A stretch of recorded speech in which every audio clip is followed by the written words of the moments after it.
Minute. Facebook live करायला उशीर झालाय का? मला असं वाटतं खरं तर नाही. कारण आमच्या अनाथ मुलांच्या आयुष्यात खरं तर नवी पहाट उगवलीये, नवी पहाट झालेली आहे असं म्हणता येईल. 2019ची दुपार, एका दुपारी मला दर्पणच्या ऑफिसमध्ये अश्विन आगवणे हा मुलगा भेटायला आला होता.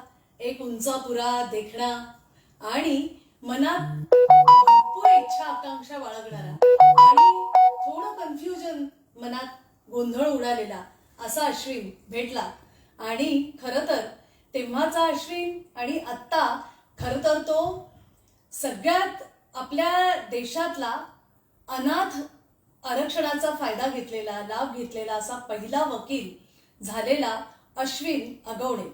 सातारा जिल्ह्यातला वारकरी संप्रदायातल्या घरातला एक अनाथ मुलगा. खरं तर त्याला अनाथ म्हणायचं का? तर तो खरं तर स्वनाथ आहे, तो सक्षम स्वनाथ आहे. कारण ज्या लहानपणापासून बालपणीचे त्याच्या सगळ्या गोष्टी जर ऐकल्या तर आपल्याला खरंच कमाल वाटेल की ह्या मुलाने कसं हा सगळा संघर्ष केला असेल जीवनात. आणि हे सगळा संघर्ष करत करत करत त्याने अनेक हाल अपेष्टा उचलत जेव्हा दर्पणच्या ऑफिसमध्ये आला तेव्हा त्याला खूप गोष्टी हव्या होत्या. आणि दर्पण ऑफिसमधून त्याला सगळ्याच प्रकारचं मदत मिळाली हे नक्की.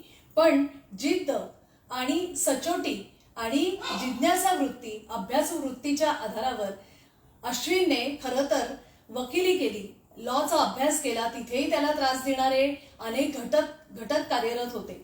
पण या कुठल्याही गोष्टीला न जुमानता त्याने पूर्ण लक्ष केंद्रित करून त्याने वकिली ही चांगल्या पद्धतीने, चांगल्या मार्क्सने पास केली. आणि तो सेट पण परीक्षा चांगल्या मार्क्सने उत्तीर्ण झाला. आणि आरक्षणाचा जो अनाथ आरक्षणाचा विषय जो 2018 साली आपण तत्कालीन मुख्यमंत्री साहेब देवेंद्रजींनी दिला होता, त्याचा तो पहिला देशातला लाभार्थी ठरला आमचा अश्विन. अश्विनबद्दल कितीही बोलावं कमीच आहे. खरं तर त्याचं हे कन्फ्यूज असणारं स्टेट आणि आत्ता झालेला त्याचा बघितलेला आनंद. आणि आई मला खरं तर UPSC करायचं होतं, पण आई मी आता सेट उत्तीर्ण होऊन आता प्राध्यापक होतो आणि मग पुढच्या काय ज्या गोष्टी माझ्या मनात आहेत त्या सगळंच पूर्ण करायचा प्रयत्न करतो असं अश्विन आमचा आता सांगतोय आम्हाला. आणि खरंच या सगळ्या मुलांचं, मग ती अमृता असेल, नारायण असेल, बालाजी असेल, सुधीर असेल, अभय असेल, अनेक मुलं ज्यांनी हा सगळा खडतर प्रवास पास केलेला आहे. वेगवेगळ्या पद्धतीने त्यांनी आपल्या स्वतःच्या आयुष्याला एक चांगली कलाटणी देण्याचा प्रयत्न केलाय. आणि हे सगळं पॉसिबल होत आहे त्यांची नवी पहाट त्यांना बघायला मिळाल्यामुळे. तर अश्विन आगवणे हा आजचा विषय झाला. पण असे अनेक जी मुलं, जी आता तरुण उमद व्यक्तिमत्व असलेली अशी अनेक मुलं आहेत की ज्यांच्याबद्दल मला तुम्हाला सांगायचं आहे. आणि त्यांना जो हा लाभ मिळतोय, ज्याचा आनंद त्यांच्या चेहऱ्यावर दिसतोय आणि सगळे भरभरून फोनवर बोलतायत, भेटायची इच्छा व्यक्त करतायत. आणि लवकरच आम्ही खरं तर त्यांच्याही बाबतीत ठरवतोय की जिथे त्यांना एकत्र करून त्यांच्या सगळ्यांशी खूप खूप गप्पा मारू, खूप खूप त्यांचे सगळे विषय, कसं त्यांनी हे सगळं अचीव केलं याबद्दल बोलू.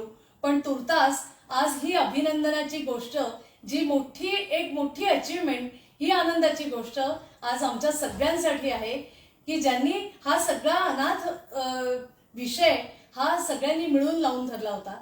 आणि त्यातून आज हे यश मुलांना मिळतंय ते बघून खरंच खूप आनंद होतोय. हा शेअरिंगचा विषय होता, त्याच्यासाठी वाटलं 11 वाजले तरी काय हरकत आहे, आज सगळ्यांशी बोलायचंय आणि मनसोक्त बोलून घेऊ. आज अश्विन असे अनेक विद्यार्थी ज्यांनी हे सगळं क्रॉस केलेलं आहे आणि ते एक पात्र झालेले आहेत वेगवेगळ्या आरक्षणाच्या लाभामधून, त्यांच्याबद्दल मी लवकरच तुमच्याशी पुन्हा एकदा बोलीन. खूप खूप थँक्स. तुम्ही सगळेजण या वेळेला पण जोडलात याबद्दल तुमच्या सगळ्यांचं मनापासून धन्यवाद देते. थँक्यू.